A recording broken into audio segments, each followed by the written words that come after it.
A week after my husband's funeral, the captain of his unit called me. "Ma'am, I found something. Come to the station. Don't tell your son. You need to see this first." And what he showed me changed everything. I'm glad to have you here. Follow my story until the end and comment the city you're watching from, so I can see how far my story has reached. The phone rang at exactly 3:15 in the afternoon, cutting through the suffocating silence that had become my constant companion since Trent's funeral. I was sitting in his favorite armchair, the one by the window where he used to read his morning paper, when Captain Miller's voice broke through my grief like a knife. "Mrs. Henderson? This is Captain Miller from the 23rd Precinct. I need you to come down to the station. There's something your husband left here that you need to see." My hands trembled as I gripped the receiver. "What kind of something? I can't discuss it over the phone, ma'am, but it's important, very important. And Mrs. Henderson?" His voice dropped lower. "Don't tell your son about this call." Not yet. The line went dead, leaving me staring at the phone like it might offer some explanation. "Don't tell Marcus." Those words sent a chill through me that had nothing to do with the October air seeping through our old windows. I'd been expecting this call for a week now, though I couldn't have said why. Ever since we lowered Trent's casket into the ground, something had felt wrong.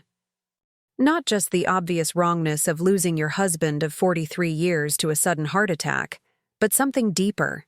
Something that made my skin crawl every time Marcus and Jennifer exchanged those meaningful glances they thought I couldn't see. "Mom, you really shouldn't be driving anymore." That's what Marcus had said just yesterday, his voice dripping with the kind of false concern that made my teeth ache.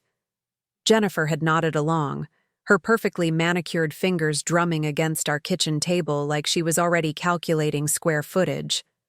"The house is too big for you now," Jennifer had added, her voice sweet as poisoned honey. "We've been looking at some lovely assisted living facilities. Golden Years has an opening, and they take Medicare." Golden Years.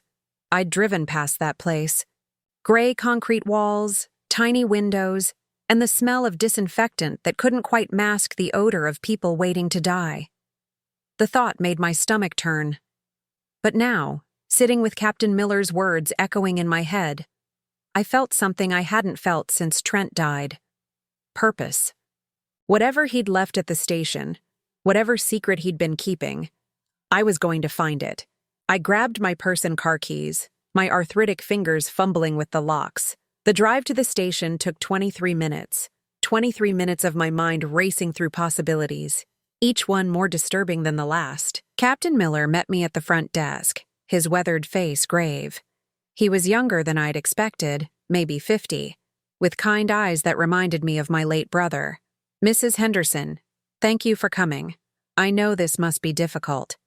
He led me through a maze of desks and ringing phones to a small office in the back. The nameplate on the door read, "Captain J. Miller," in faded gold letters. "Your husband came to see me 3 weeks before he died," Captain Miller said, settling behind his desk. "He was worried about something. Something he said involved your family." My mouth went dry. What kind of worry?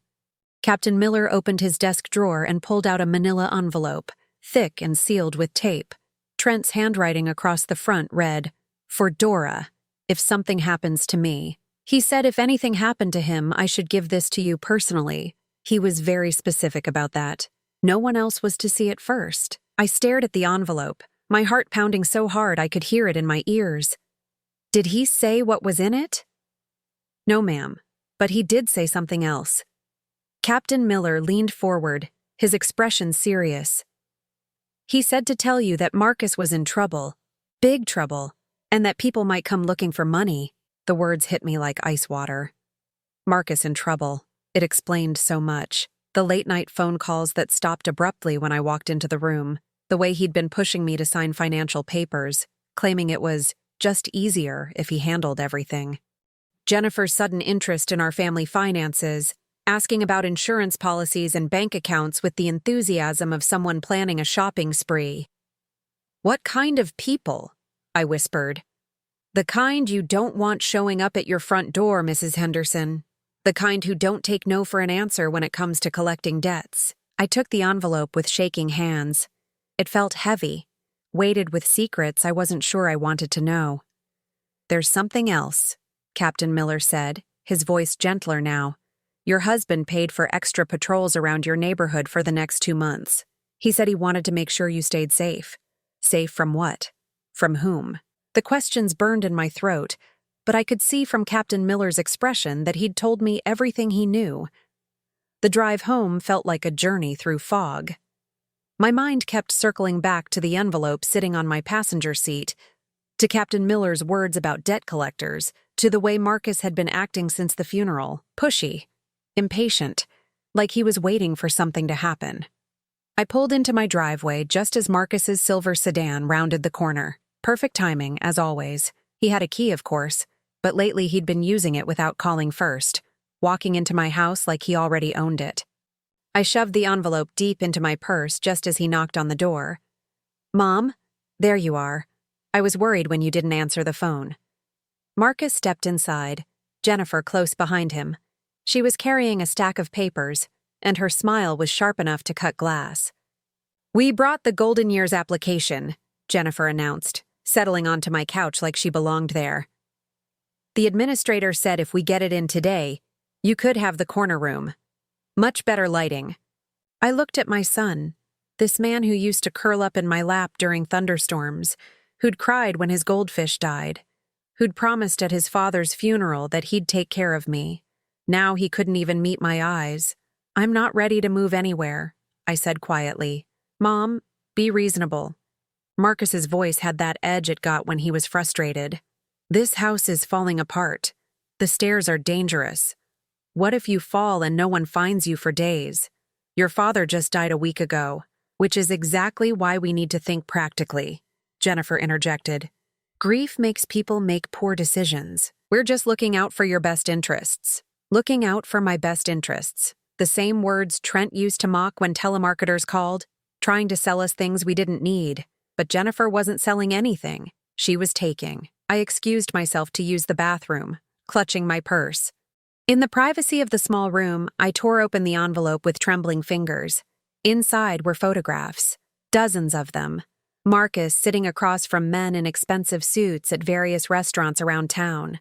Marcus shaking hands with the same men outside what looked like a casino. Marcus signing papers while one of the men watched, his expression cold and calculating. At the bottom of the stack was a note in Trent's careful handwriting. "Dora, our son owes these people $87,000.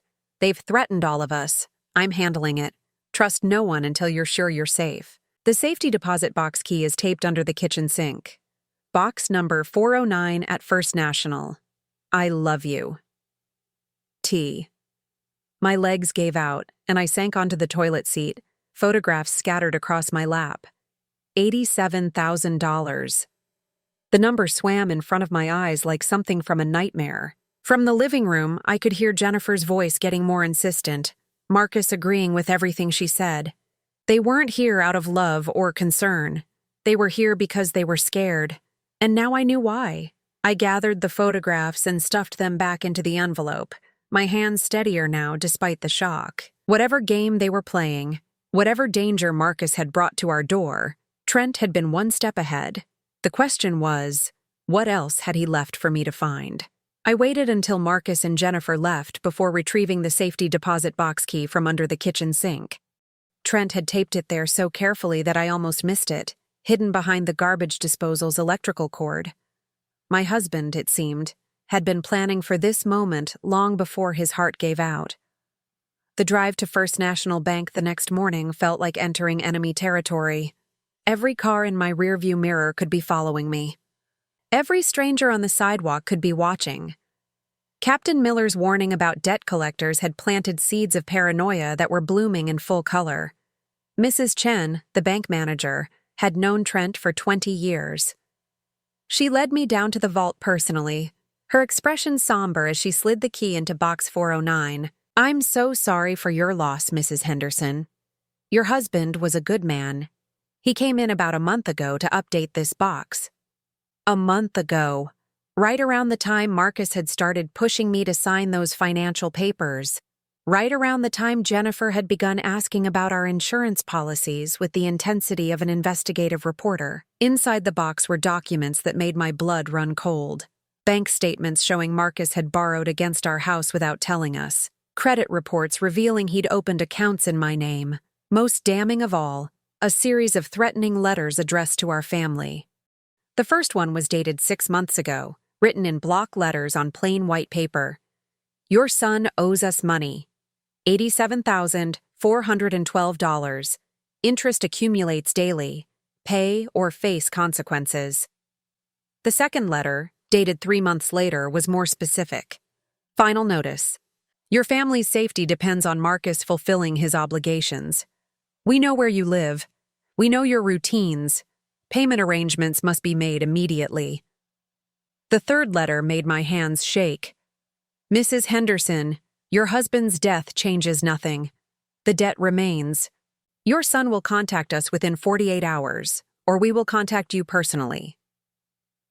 That letter was dated 2 days after Trent's funeral. Beneath the letters were copies of Marcus's gambling records from 3 different casinos. Pages and pages of losses, each one bigger than the last. Poker games where he'd lost $5,000 in a single night. Slot machines that had eaten up our vacation fund. Sports betting that had cost him more than I'd earned in 2 years of working part-time at the library. But the worst discovery was at the bottom of the box. A life insurance policy I'd never heard of, taken out on me 3 months ago. The beneficiary was Marcus. The payout was $200,000. I sat in that cold vault, surrounded by evidence of my son's betrayal, and felt something inside me break. Not my heart that had broken when Trent died. This was something deeper. My faith in the family I'd spent 43 years building. Mrs. Henderson? Mrs. Chen's voice seemed to come from very far away. Are you all right? I wasn't all right. I wasn't sure I'd ever be all right again. But I was awake now, fully awake for the first time since Trent's death. I need to make a withdrawal, I said, my voice steadier than I felt. Everything from our joint savings account. Mrs. Chen looked uncomfortable. That's quite a substantial amount. Perhaps you should discuss it with your son first. He did ask us to notify him of any large transactions. Of course he had. Marcus was covering all his bases, making sure he'd know the moment I tried to access my own money. This is my account, I said firmly. And I want every penny of it. Today. An hour later, I walked out of First National with $38,600 in cashier's checks hidden in my purse. It was everything Trent and I had saved for our retirement, money we'd planned to use for the European trip we'd been dreaming about since our honeymoon. Now it felt like the only thing standing between me and whatever Marcus had brought down on our family. The house felt different when I returned home, like someone had been there while I was gone. Nothing was obviously disturbed, but 43 years of marriage teaches you to notice when something is off. The kitchen chair was pushed out differently. The mail had been shifted on the counter. Someone had been looking through my things. I was hiding the bank documents in my bedroom closet when the doorbell rang. Through the peephole, I saw a man in an expensive suit holding a briefcase. He looked exactly like the men in the photographs Trent had left me. My heart hammered against my ribs as I pretended not to be home. The man stood on my porch for 5 long minutes, occasionally cupping his hands to peer through windows. Finally, he left a business card wedged in my doorframe and walked away. The card was simple, white with black lettering. Vincent Torino, Financial Consulting. We specialize in resolving family obligations. Family obligations. As if Marcus's gambling debts were something we'd all agreed to take on together. I was still staring at the card when my phone rang. Marcus's name appeared on the caller ID, and for the first time since his father's death, I let it go to voicemail. His message was tense, barely controlled. Mom, I need to talk to you. It's important. Some people might be trying to contact you, and you shouldn't talk to them without me there. I'm coming over tonight after work. Too late for that, son. The people you're so worried about had already found me. The afternoon dragged by like a prison sentence. I kept checking the locks, peeking through curtains, jumping at every sound. This was what fear felt like when it had a specific address, when it knew your name and your daily routine. Around 4 o'clock, I called Captain Miller. "They came to my house," I told him without preamble. "One of the men from the photographs." "Are you safe now?" "I think so. But Captain Miller, there's more. So much more than we thought." I told him about the safety deposit box, about Marcus's gambling debts, about the life insurance policy. Captain Miller listened without interrupting, but I could hear him taking notes. "Mrs. Henderson, I need you to listen to me very carefully. These people don't play games. If they've escalated to visiting your home, that means they're done waiting. What do I do? First, you don't let Marcus into your house tonight. Whatever story he's prepared, whatever promises he wants to make, he's already proven you can't trust him." The words hit harder than they should have. Marcus was my son, my only child, the baby I'd rocked through colic and fever and nightmares. But Captain Miller was right. Trust, once broken, doesn't heal just because you want it to. Second, Captain Miller continued, you need to consider that your husband might have had a backup plan. He was thorough enough to document everything else. There might be more. A backup plan. I thought about Trent's methodical nature, the way he'd always planned for contingencies. Where would he have hidden something else? What would he have wanted me to find? The answer hit me as I was hanging up the phone. The garage, Trent's workshop, where he'd spend hours building birdhouses and fixing broken furniture. The one place in our house that Marcus and Jennifer never bothered to explore, because it was too cluttered and too covered in sawdust for Jennifer's designer tastes. I found it wedged behind Trent's tool cabinet, another envelope, this one sealed with wax. Inside was a single piece of paper with an address I didn't recognize and a set of keys. At the bottom, in Trent's handwriting, "If they come for you, go here. You'll understand everything." As Marcus's car pulled into the driveway at exactly 6:30, I realized that everything I'd thought I knew about my life was about to change. The question was whether I was brave enough to let it. But first, I had to face my son and pretend I didn't know what he'd done to us all. Marcus stood on my doorstep looking like a man who hadn't slept in weeks. His usually perfect hair was disheveled, his tie loosened, and there were dark circles under his eyes that makeup couldn't hide. For a moment, he looked like the scared little boy who used to crawl into my bed during thunderstorms. "Mom, we need to talk." His voice cracked on the last word. I let him in, because despite everything, despite the photographs and the bank statements and the life insurance policy I'd never agreed to, he was still my son, the child I'd nursed through pneumonia when he was 7, who'd called me crying from college when his first girlfriend broke his heart. Jennifer wasn't with him, which surprised me. They'd been joined at the hip since the funeral, making decisions about my life like I was already dead. "Where's Jennifer?" I asked, settling into Trent's chair while Marcus paced the living room like a caged animal. "She doesn't know I'm here." Marcus stopped pacing and faced me, his expression desperate. "Mom, I need to tell you something. Something I should have told you and Dad months ago." Here it comes, I thought.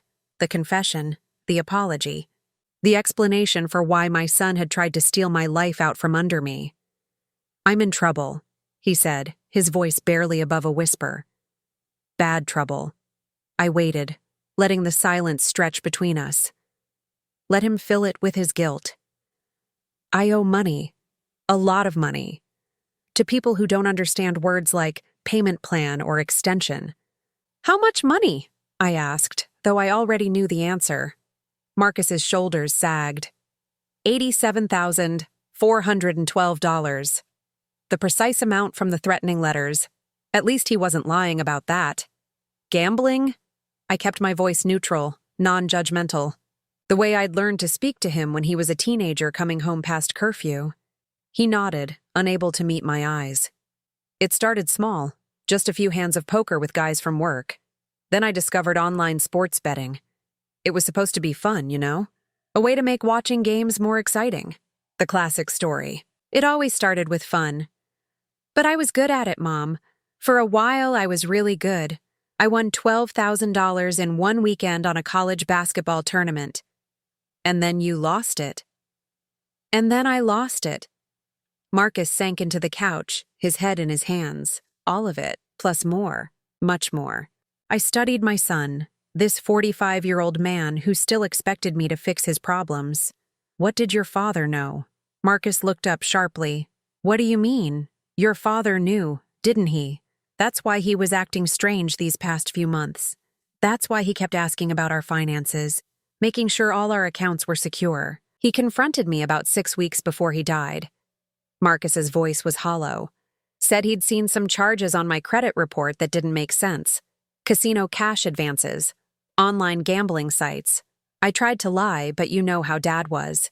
He could see right through me. Yes, I did know how Trent was. He'd been able to see through Marcus's lies since the boy was 5 years old and blamed the broken lamp on the cat we didn't have. He was furious, Marcus continued, more angry than I'd ever seen him. Not because of the money, but because I'd put you in danger. In danger how? Marcus was quiet for so long I thought he might not answer. When he finally spoke, his voice was barely audible. These people, Mom, the ones I owe money to, they don't just come after the person who owes them. They come after families. They make it clear that everyone you love is at risk until the debt is paid. My blood turned to ice water. They threatened me. They threatened all of us. You, Dad, even Jennifer. They said accidents happen to old people all the time. Falls downstairs, gas leaks, heart attacks, heart attacks. The words echoed in my mind like a death knell. Marcus, I said slowly, your father didn't have a heart condition. I know. The autopsy said it was sudden cardiac arrest. No warning signs, no blocked arteries. I know, Mom. The implication hung between us like a loaded gun. Had these people made good on their threat? Had they killed my husband to send a message to my son? Oh, God, I whispered. Oh, Marcus, what did you do? I didn't know they would hurt him. Marcus exploded off the couch, his composure finally cracking. I thought they were just trying to scare me. People say things like that all the time, but they don't actually what? Murder people? My voice was rising now, 43 years of suppressed anger finally finding a target. You brought killers to our door, Marcus. You got your father murdered over gambling debts. You don't know that's what happened. Don't I? I stood up, facing him across the room. Your father was healthy as a horse. 68 years old and still chopping firewood every weekend. Men like that don't just drop dead of heart attacks. Marcus started crying then, deep, ugly sobs that shook his whole body. It should have broken my heart. A week ago it would have. But now all I felt was a cold, calculating fury. They came to see me today, I told him. One of your creditors. Left his business card like he was selling insurance. Marcus went pale. What did you tell him? Nothing. I hid in the house like a coward while he looked through my windows. Good. That's good. Don't talk to them without me there. I laughed, a bitter sound that surprised us both. Without you there, Marcus, you're the reason they're here. You're the reason your father is dead.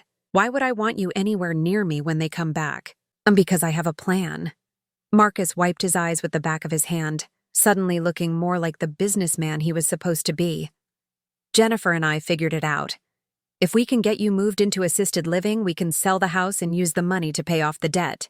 The insurance money from Dad's policy will cover the rest. Insurance money. The $200,000 policy he'd taken out on my life. Did he think I was stupid? Did he think I'd never find out? And what happens to me in this plan? You'll be safe. Somewhere they can't find you. Golden Years has excellent security. Excellent security and no way for me to leave. No way for me to access my own money or make my own decisions. It was a prison sentence disguised as elder care. I'm not signing anything, I said flatly. Marcus's mask slipped again, revealing something desperate and ugly underneath. Mom, you have to. These people won't wait forever. If they think we're not cooperating, then maybe you should have thought about that before you gambled away $87,000 of other people's money. The front door opened without warning, making us both jump. Jennifer walked in like she owned the place, her heels clicking against the hardwood floor. Marcus, there you are. I've been looking everywhere for you. Her gaze shifted to me, and I saw something in her eyes that made my skin crawl. Something calculating and cold. Mrs. Henderson, I hope my husband isn't bothering you with his worries. You know how men can be when they're stressed. She spoke to me like I was a child. Like I was too old and too foolish to understand adult problems. Actually, we were just discussing the assisted living arrangements, Marcus said, his voice stronger now that Jennifer was there to back him up. I was explaining to Mom why it's so important that we move quickly. Of course it is. Jennifer settled onto my couch like she was holding court. At your age, Mrs. Henderson, every day you delay is another day something terrible could happen. What if you fell and broke a hip? What if you had a stroke? Living alone at 68 is just too dangerous. Living alone at 68. But I wasn't living alone. I was living with the memory of my murdered husband, and the knowledge that my son had brought killers to my door. That was far more dangerous than any broken hip. I need some time to think about it, I said. There's nothing to think about, Jennifer replied, her voice sharp now. Marcus showed you the brochures. Golden Years is lovely. Much better than staying in this old house with all its sad memories. Sad memories. Like the 43 years Trent and I had built here. Like the Christmas mornings and birthday parties and quiet Sunday afternoons that had made this house our home. The thing is, Jennifer continued, reaching into her purse, we've already put a deposit down. The administrator is holding your room, but only until tomorrow. If we don't have the signed paperwork by then, you'll go to the bottom of the waiting list. She pulled out the same stack of papers they'd brought yesterday, but now I could see them differently. Not as helpful arrangements made for my benefit, but as a trap closing around me. I said I need time to think. Mom, Marcus's voice had an edge now. You're not thinking clearly. Grief affects people differently. Sometimes it makes them paranoid, makes them think their own family is out to hurt them. Paranoid. That's what they were calling it when I refused to hand over control of my life. Maybe I should call Dr. Peterson, Jennifer suggested. Have him prescribe something to help with the anxiety. Something to help you see the situation more clearly. Something to make me compliant. Something to make me easier to manage. I looked at my son and daughter-in-law, these two people who were supposed to love me, and finally understood what Trent had seen 6 weeks before he died. They weren't trying to protect me. They were trying to eliminate me as a complication in their solution to Marcus's gambling problem. The house, the insurance money, my compliance in my own imprisonment. It was all part of a plan to clean up the mess Marcus had made of his life, with me as the primary casualty. I think you should both leave now, I said quietly. Mom, get out of my house. Jennifer's facade finally slipped, revealing the cold calculation underneath. You're making a mistake, Mrs. Henderson. A very serious mistake. As they gathered their papers and headed for the door, Jennifer turned back one last time. Those people Marcus owes money to? They're not patient people. And they're not stupid. They know exactly how much this house is worth, exactly how much your insurance policies will pay out. They've done their homework. The threat was clear. Pay up, or accidents would start happening. After they left, I sat in the growing darkness of my living room and finally understood why Trent had left me that address in the garage. It wasn't just a backup plan. It was an escape route. Because the people trying to destroy my life weren't strangers with business cards and expensive suits. They were my own family. The address Trent had left me led to a small cabin on the outskirts of town, hidden behind a grove of oak trees that had probably been standing when this area was still farmland. I'd driven past this property hundreds of times over the years without really noticing it, which I now realized had been entirely the point. The key fit perfectly in the front door lock. Inside, the cabin was sparse but comfortable. A stone fireplace dominated one wall, flanked by built-in bookshelves. A small kitchen occupied the back corner, and I could see a bedroom through an open doorway. Everything was clean, recently used, like someone had been living here. On the kitchen table sat another envelope with my name on it. My hands were steadier now as I opened it, though my heart still raced with each new revelation. Dora. The letter began in Trent's familiar handwriting. If you're reading this, then my plan worked and you found your way here safely. I know you must be confused and probably angry. Let me explain. I sank into one of the kitchen chairs and continued reading. 3 months ago, Vincent Torino and his associates made it clear that Marcus's debt was now a family problem. They told me accidents happen to elderly people all the time. Heart attacks, strokes, falls downstairs. They were specific about which accidents might befall which family members. My hands began to shake again, but I forced myself to keep reading. I realized they were planning to kill us both, collect the insurance money, and consider Marcus's debt paid. I couldn't let that happen to you, so I made a different plan. A sound from the bedroom made me freeze. Footsteps. Slow, careful footsteps crossing the wooden floor. I should have run. I should have grabbed the car keys and gotten as far away from that cabin as possible. Instead, I sat frozen in my chair as the bedroom door opened wider. Trent walked out. My husband, who I'd buried a week ago, whose funeral I'd sat through in a black dress I'd never wanted to own, walked into that kitchen like he was coming down for his morning coffee. For a moment, neither of us moved.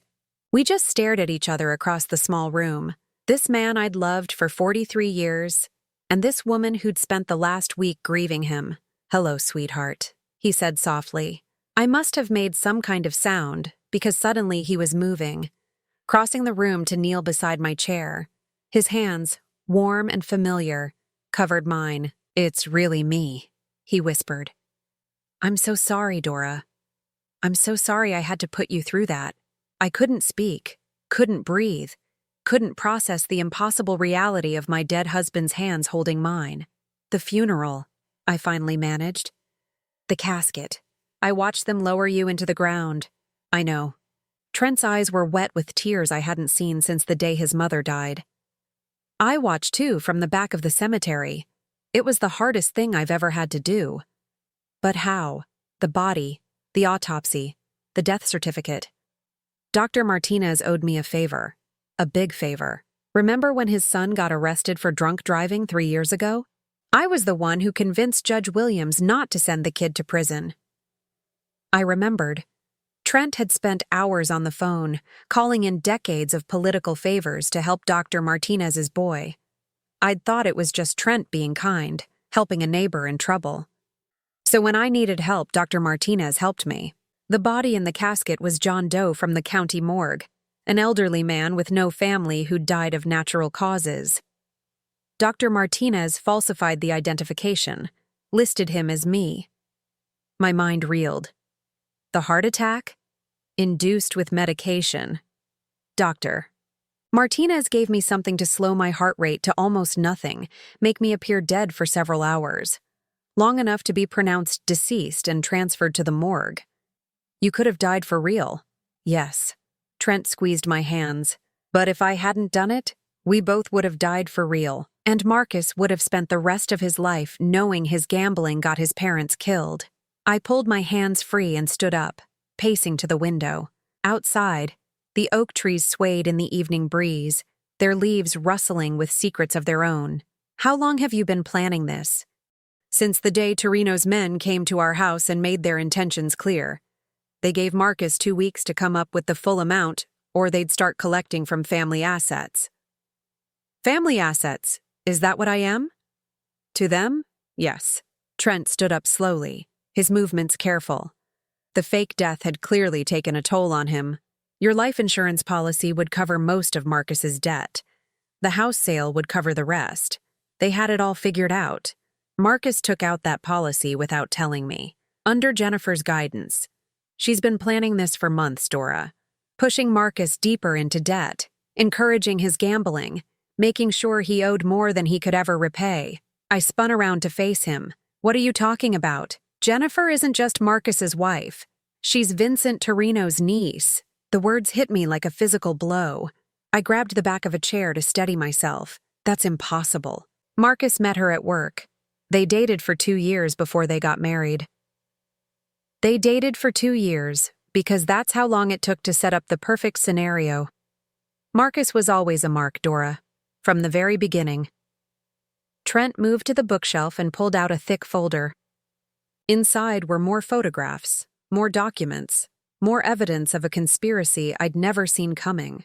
"Jennifer Romano," he said, spreading photos across the kitchen table. "That's her real name. Vincent Torino's brother's daughter. She's been running marriage scams for 15 years, targeting men with gambling problems and elderly parents. The photos showed Jennifer with other men, other families. Always the same pattern.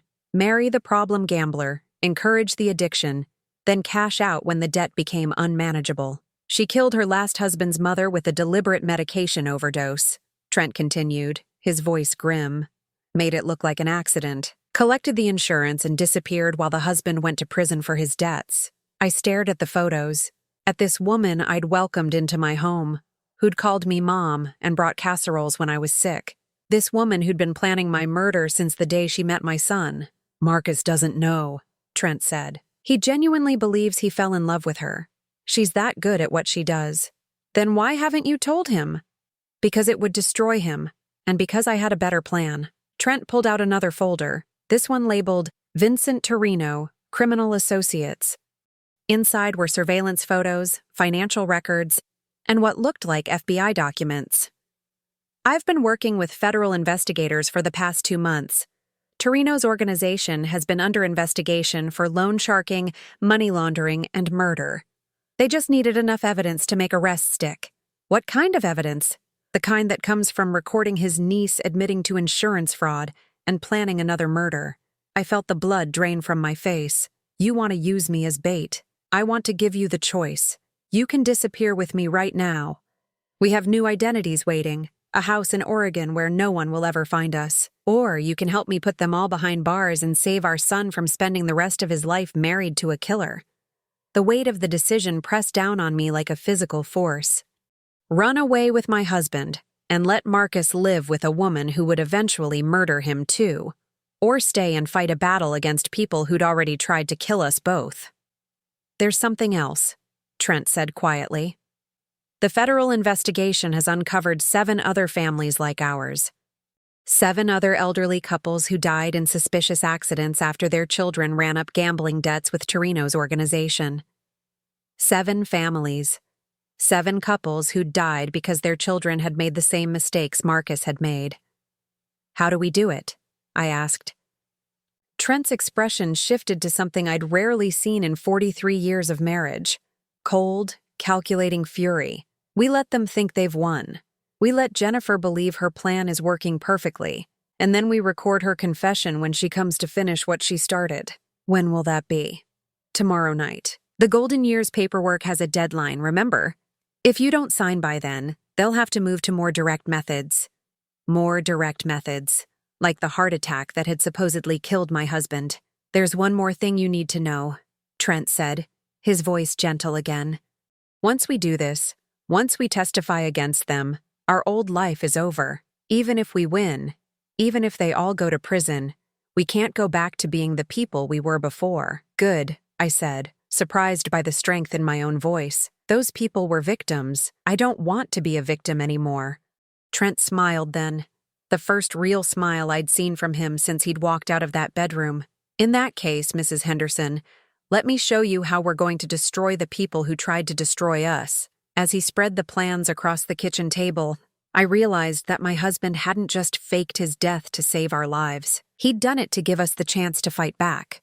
The next evening arrived with the weight of a funeral shroud. I sat in my living room, wearing the same black dress I'd worn to Trent's burial, waiting for Jennifer to come and collect what she thought would be my signature on my own death warrant. Hidden in my purse was a recording device the FBI had given me, small as a button but powerful enough to capture every word of Jennifer's confession. Trent was positioned in the garage, monitoring everything through equipment that looked like something from a spy movie. The plan was simple in its elegance. Jennifer would come to pressure me into signing the Golden Years paperwork. When I refused, she'd reveal her true intentions, probably threatening me directly. The recording would be enough to arrest her and Vincent Torino's entire organization. What we hadn't planned for was Marcus arriving first. My son knocked on the door at exactly 7 o'clock, his face haggard with stress and sleepless nights. When I let him in, he looked around the living room like he was seeing it for the last time. Mom, we need to talk before Jennifer gets here. I settled into Trent's chair, my hands folded carefully over my purse. What about? Marcus began pacing again, that same restless energy I'd seen the night before. I know you think Jennifer and I are trying to hurt you. I know this whole situation looks bad. It looks bad because it is bad, Marcus. That's just it, though. It's not what you think." He stopped pacing and faced me, his expression desperate. "Jennifer isn't who you think she is." My heart began to race. Had Marcus discovered the truth about his wife? Had Jennifer's mask finally slipped enough for him to see what was underneath? "What do you mean?"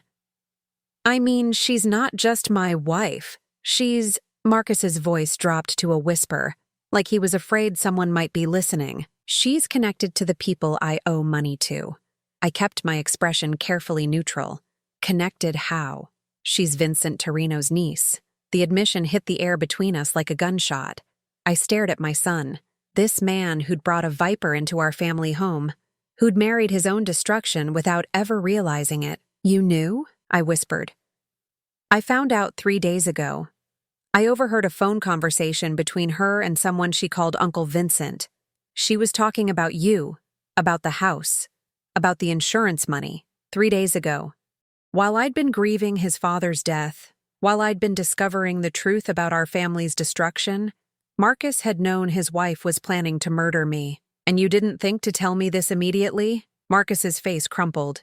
"I was scared, Mom. These people, they don't just kill the person who owes them money. They kill anyone who might cause problems for their operation." "So you decided to let Jennifer kill me instead?" "No!" Marcus exploded. "I decided to find a way to stop her without getting us all killed." He pulled a small device from his pocket, similar to the one hidden in my purse. "I'm recording everything too. When she confesses tonight, I'll have enough evidence to turn her in without implicating myself as an accomplice. My son, the coward who'd gambled away our family's safety, was finally trying to grow a spine. Unfortunately, it was 48 hours too late. Marcus, there's something you need to know about your father's death. What about it?" Before I could answer, Jennifer's key turned in the front door. She walked in like she owned the place, carrying a briefcase and wearing the kind of predatory smile that sharks must wear just before they attack. "Mrs. Henderson, Marcus, I hope you've both had time to think clearly about our conversation yesterday." She settled onto the couch and opened her briefcase, spreading the golden years paperwork across my coffee table like a dealer arranging cards. "I've spoken with the administrator again," Jennifer continued, her voice sickeningly sweet. "They're willing to extend the deadline until midnight tonight, but only as a personal favor to me. A personal favor. More likely they'd extend the deadline because Jennifer had told them there might be complications with the current resident dying in her sleep." "Jennifer," Marcus said, his voice strained, "maybe we should give Mom more time to adjust to the idea." Jennifer's smile faltered for just a moment. "Adjust to what idea, darling? We're trying to keep her safe." "Safe from what exactly?" I asked, my voice steady despite the terror coursing through my veins. Jennifer's mask slipped another notch. "Safe from living alone at your age. Safe from falling downstairs or having accidents in the kitchen. Accidents like the one that killed my husband?" The room went silent. Jennifer's smile disappeared entirely, replaced by something cold and calculating. Marcus looked confused, glancing between his wife and his mother like he was trying to solve a puzzle. "Your husband had a heart attack, Mrs. Henderson. A perfectly natural death for a man his age. Perfectly natural for a man with no history of heart problems and no blocked arteries?" Jennifer's eyes narrowed. "What exactly are you implying?" "I'm implying that you and your uncle killed my husband to send a message to Marcus." Marcus gasped, but Jennifer just laughed. It was a horrible sound, completely devoid of warmth or humor. "You're paranoid, Mrs. Henderson. Grief has made you suspicious of the people who care about you most. People who care about me don't take out life insurance policies without my knowledge. That policy is for your protection. It's for my execution." Jennifer stood up slowly, her movements deliberate and threatening. For the first time since I'd known her, I was seeing the real woman underneath the perfect housewife facade. "Let me explain something to you, Mrs. Henderson. Your son owes my family $87,412. That debt doesn't disappear just because you want to be difficult. Your family? Vincent Torino is my uncle." This whole marriage, this whole charade of loving your pathetic son, has been about collecting that debt." Marcus made a strangled sound, but Jennifer ignored him. "We've been very patient," she continued, moving closer to my chair. "We allowed your husband to think he was being clever, staging his own death to protect you. Did you really think we didn't know about the cabin? About his little plan with Dr. Martinez?" My blood turned to ice. They'd known all along. Trent's elaborate scheme, the fake death, the federal investigation. They'd been aware of everything. "Where is he?" I whispered. Jennifer smiled, and it was the most terrifying expression I'd ever seen. "Let's just say your husband's second death was much more convincing than his first." The words hit me like a physical blow. Trent was dead. Really dead this time. While I'd been sitting in this chair planning our revenge, Jennifer had already won. "You're lying." "Am I?" Jennifer pulled out her phone and showed me a photograph. It was Trent, lying motionless in the cabin where I'd left him that morning. His eyes were open, staring at nothing. Marcus lurched toward the bathroom, and I heard him being violently sick. I couldn't move, couldn't breathe, couldn't process the image of my husband's lifeless body. "The federal agents he thought he was working with?" Jennifer's voice seemed to come from very far away. "They work for us, have for years. Every piece of evidence he thought he was gathering, every plan he thought he was making, we knew about before he did." She knelt beside my chair, her voice dropping to a whisper. "But here's the thing, Mrs. Henderson. We still need that signature. The debt still needs to be paid. And now that your husband is really dead, there's no one left to protect you." I looked at this woman, this creature who'd destroyed my family with such casual efficiency, and felt something inside me break apart. Not my heart. That had shattered when I saw Trent's photograph. Something deeper. The part of me that had spent 68 years believing that good people were rewarded and evil people were punished. "Sign the papers," Jennifer said, placing a pen in my trembling hand. "Sign them, and I'll make sure your death is quick. Refuse, and it will be very, very slow." The pen felt impossibly heavy in my fingers. The golden years paperwork blurred through my tears, becoming meaningless shapes on white paper. From the kitchen, I heard the sound of the back door opening, footsteps on the linoleum, Marcus stumbling back from the bathroom, his face pale as death. And then a voice I thought I'd never hear again. "Hello, Jennifer." Trent walked into my living room, very much alive, flanked by 2 FBI agents with weapons drawn. "You're dead," Jennifer whispered, her perfect composure finally cracking completely. "That's what we wanted you to think." Agent Rodriguez stepped forward, her badge gleaming in the lamplight. "Jennifer Romano, you're under arrest for conspiracy to commit murder, insurance fraud, and racketeering." As they cuffed Jennifer, she screamed at Trent with a fury that seemed to come from the depths of hell itself. "You can't prove anything. That recording won't hold up in court." "What recording?" Trent smiled, and I saw the satisfaction of a man who'd outmaneuvered a predator. "We didn't need a recording, Jennifer. We had something much better." He gestured toward Marcus, who was standing against the wall looking like he might collapse. "We had your confession to a room full of federal agents. Every word you said tonight was transmitted to surveillance teams positioned around the house." Jennifer's face went white as she realized the magnitude of her mistake. "The photograph of me dead in the cabin? That was staged this morning with the help of the FBI's crime scene unit. Very convincing, don't you think?" As Agent Rodriguez led Jennifer toward the door, she turned back one last time. "This isn't over. My uncle will never stop looking for that money." "Your uncle was arrested 2 hours ago," Agent Rodriguez replied, "along with 12 members of his organization.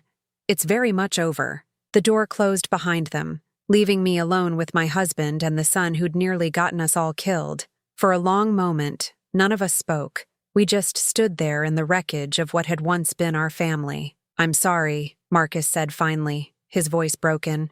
"I'm so sorry for all of it." Trent moved to my chair and knelt beside it, taking my hands in his. "Are you okay?"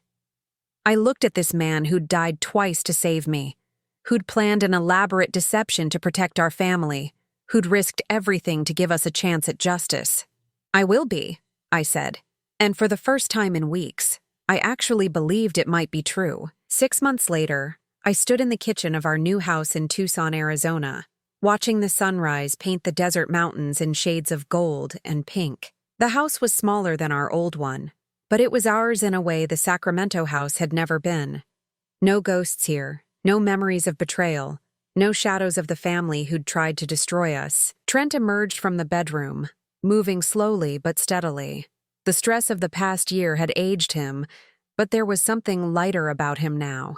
The weight of secrets and conspiracies had been lifted from his shoulders. "Coffee's ready," I told him, handing him his favorite mug. We'd developed new routines in this new life. Morning coffee on the back patio, watching the desert come alive with the rising sun. Evening walks through the neighborhood, where no one knew our story, and we were just another retired couple enjoying their golden years. "Any word from Agent Rodriguez?" Trent asked, settling into his patio chair. I pulled out the letter that had arrived yesterday, the FBI seal still crisp on the envelope. Jennifer got 25 years. Vincent Torino got life without parole. The rest of the organization received sentences ranging from 10 to 30 years. We sat in comfortable silence, processing the justice that had finally been served. 25 years felt like both too much and too little for what Jennifer had put us through, but it was enough to ensure she'd never hurt another family the way she'd hurt ours. "What about Marcus?" Trent asked quietly. That was the complicated question. Our son had testified against Jennifer's organization, providing crucial evidence about their methods and victims. His cooperation had earned him immunity from prosecution, but it couldn't repair the damage done to our relationship. "He called last week," I said. "He's been attending Gamblers Anonymous meetings, got a job at a hardware store in Denver." A hardware store. After 20 years in corporate finance, Marcus was now selling screws and paint to weekend warriors. It was honest work, the kind that wouldn't tempt him back into the world of easy money and impossible dreams. "Does he want to see us?" I'd been asking myself that question since Marcus's last phone call. His voice had sounded different, humbler, maybe even wiser. The arrogance that had made him such an easy target for Jennifer's manipulation was gone, replaced by the uncertainty of a man rebuilding his life from scratch. He asked if we could meet for Christmas, said he wants to apologize properly. Trent nodded slowly. "What do you think?" I sipped my coffee, watching a roadrunner dart across our backyard in pursuit of some invisible prey. In the old life, I would have said yes immediately. Family was family, blood was blood, and you forgave because that's what mothers do.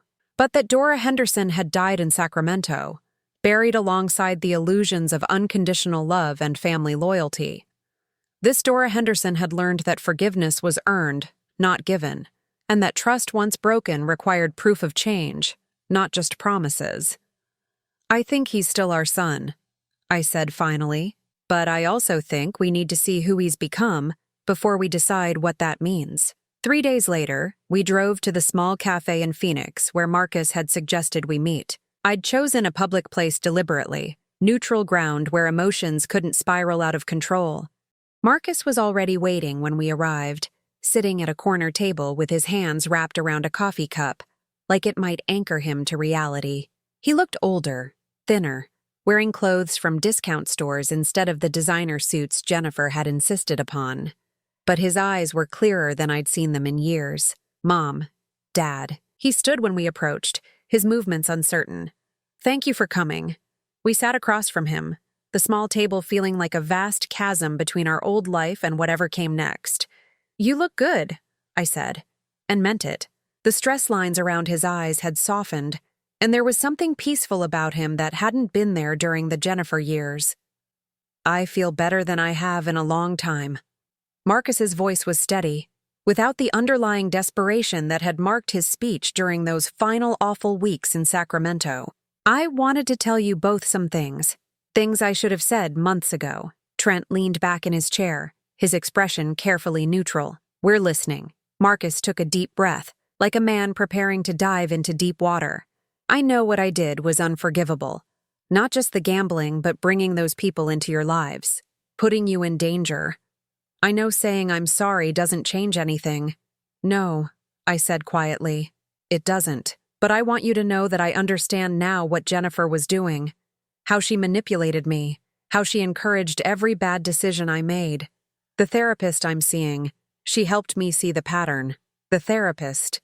At least he was getting professional help instead of just hoping the problem would resolve itself. Jennifer convinced me that my gambling was just bad luck, Marcus continued, that I was actually good at it, and if I could just get one big win, everything would be fine. She fed that delusion for 2 years.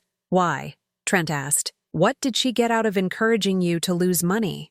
The bigger my debt got, the more pressure there was to find creative solutions, like life insurance policies on family members, like selling the house while Mom was safely tucked away in assisted living.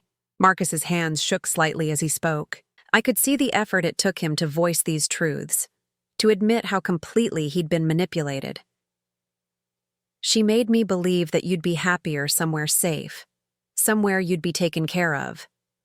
I was so deep in debt, so scared of what would happen if I couldn't pay, that I convinced myself we were helping you. I studied my son's face, looking for signs of the old Marcus, the one who'd justified his choices with elaborate rationalizations, who'd blamed everyone but himself for his problems.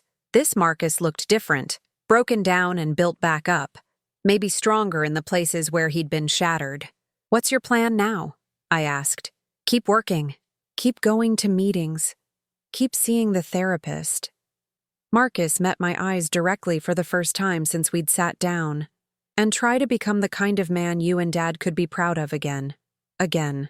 The word hung in the air between us, weighted with the assumption that we'd been proud of him before. Before Jennifer. Before the gambling. Before he'd nearly gotten us killed. Had we been proud? I searched my memory for moments of genuine pride in Marcus's accomplishments, and found them surprisingly sparse. Good grades, because that's what was expected. A successful career because that's what Jennifer had demanded. But when had he last done something simply because it was right? Pride has to be earned, Trent said gently, just like trust. I know. Marcus nodded. I'm not asking for either one today. I'm just asking for the chance to earn them back. We talked for another hour about his job and his therapy and his new apartment near the hardware store. Small talk mostly, the careful conversation of people learning to know each other again. But underneath it was something I hadn't felt in years. Hope. When we finally stood to leave, Marcus hesitated. Would it be okay if I called you? Not often, just maybe once a month, to let you know how I'm doing. I looked at Trent, seeing my own uncertainty reflected in his eyes. We'd built a good life in Tucson, a peaceful life free from the chaos Marcus had brought to our family. Did we want to risk that peace by letting him back in? Once a month, I said finally. We'll see how it goes. Marcus smiled, and for a moment I saw the little boy he'd been before gambling and greed and Jennifer Romano had twisted him into someone I barely recognized. Thank you, he whispered, for giving me a chance. The drive back to Tucson was quiet, both of us lost in our own thoughts. As we pulled into our driveway, Trent finally spoke. Do you think he's really changed? I considered the question while I unlocked the front door, while I hung up my purse and started dinner preparations. Marcus had looked different, sounded different. But people could change their appearance and their words more easily than they could change their hearts. I think he wants to change, I said finally. Whether he can actually do it remains to be seen. That evening, we sat on our back patio watching another spectacular Arizona sunset. The desert was painted in impossible shades of red and orange, and somewhere in the distance, a coyote called to its pack. Any regrets? Trent asked, taking my hand in his. I thought about the question seriously. Did I regret the confrontation with Jennifer? The months of fear and uncertainty? The decision to leave Sacramento and start over? No, I said, surprising myself with the certainty in my voice. I regret that it took us so long to see what was happening. I regret that we didn't protect ourselves sooner, but I don't regret fighting back. Trent squeezed my hand. Me neither. We'd lost things in that fight. The illusion of family unity, the comfort of familiar surroundings, the naive belief that blood relationships guaranteed love and loyalty. But we'd gained things too. The knowledge that we could survive betrayal, the proof that we could reinvent ourselves in our 70s, the peace that comes from living without secrets or shame. "I love you," I told my husband, this man who died twice to save me. "I love you too," he replied. "Here's to whatever comes next." As the stars appeared in the desert sky, I thought about Jennifer Romano sitting in a federal prison cell, about Vincent Torino spending the rest of his life behind bars, about Marcus learning to live with the consequences of his choices. Justice had been served, but more importantly, we had survived. We were free. And in the end, freedom was worth more than any inheritance, any house, any family obligation. We were finally, truly free. Now I'm curious about you who listened to my story. What would you do if you were in my place? Have you ever been through something similar? Comment below. And meanwhile, I'm leaving on the final screen 2 other stories that are channel favorites, and they will definitely surprise you. Thank you for watching until here.